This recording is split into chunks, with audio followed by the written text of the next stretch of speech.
Les enfants du Congo meurent depuis des années. Plusieurs autres conflits.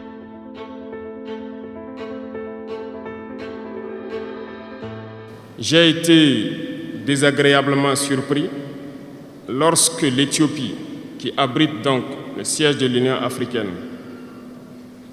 vivait un conflit. Et quand j'ai vu le Premier ministre se mettre en treillis et annoncer fermer l'université à Addis Abeba pour faire face à la menace, je n'ai pas vu l'action de l'Union africaine pour protéger ses sièges.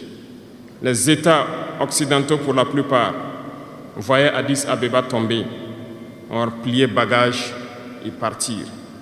L'Éthiopie s'est battue, a trouvé une solution interne et vit plus ou moins en paix aujourd'hui. Les enfants du Congo meurent depuis des années.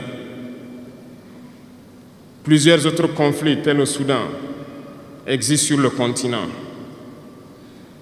Nous aurions aimé voir l'Union africaine générer les forces et toutes les stratégies nécessaires pour soutenir ces États pour qu'ils puissent retrouver la paix. Nous ne viendrons même pas parler de nous ici au Sahel. Depuis près de 10 ans, le Sahel est le théâtre du terrorisme international. Mais nous ne voyons aucun soutien de ces organisations pour trouver une solution à ce problème.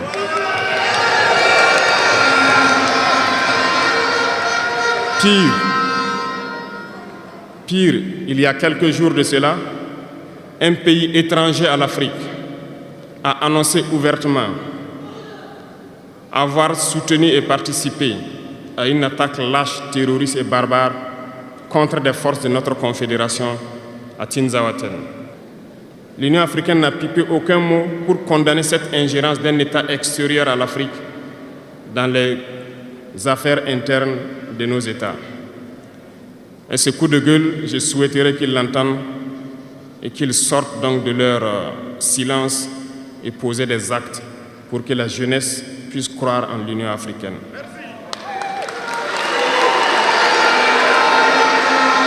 Il nous faut nous unir. Il nous faut nous unir et la seule manière de s'unir, c'est de se parler, de se comprendre et de pouvoir donc asseoir les bases de cette unité-là. Et jeunes, laissez-moi vous dire que pour s'unir, il y a 3 mots, 3 grands vices qu'il faut bannir de nos comportements et de notre vie. Je parle de la lâcheté, la traîtrise et l'incompétence.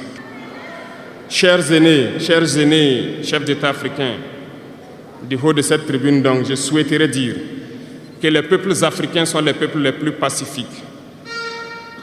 Lorsque vous reconnaissez un tort, il faut le dire au peuple.